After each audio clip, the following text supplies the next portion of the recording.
Pasado na ang paghihigpit ng mga otoridad para sa inaasahang pagdagsa ng mga bibiyahe sa darating na mahal na araw. Yan po ang dinayo ni Tito Andre Felix live mula sa PNP Aviation Security Group Gymnasium sa Pasay City. Tito Andre, pakita mo naman sa amin ang mga security device dyan. Good morning, Angela. Good morning, mga kapatid.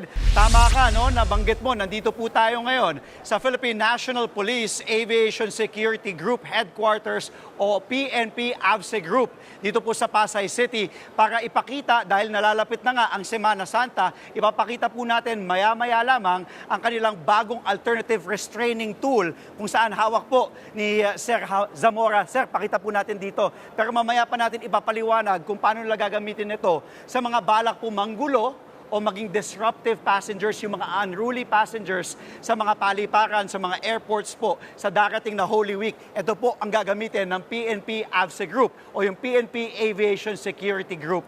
At ipapakita po natin yan, ide-demo natin maya-maya lamang. Yun muna sa ngayon, Angela, balik muna sa inyo dyan. Maraming salamat, Andre. Mga kapatid, Andre Felix po, manatiling may alam pagdating sa mga mahalagang balita sa loob at labas ng bansa. Mag-follow at mag-subscribe na po sa social media pages ng News 5.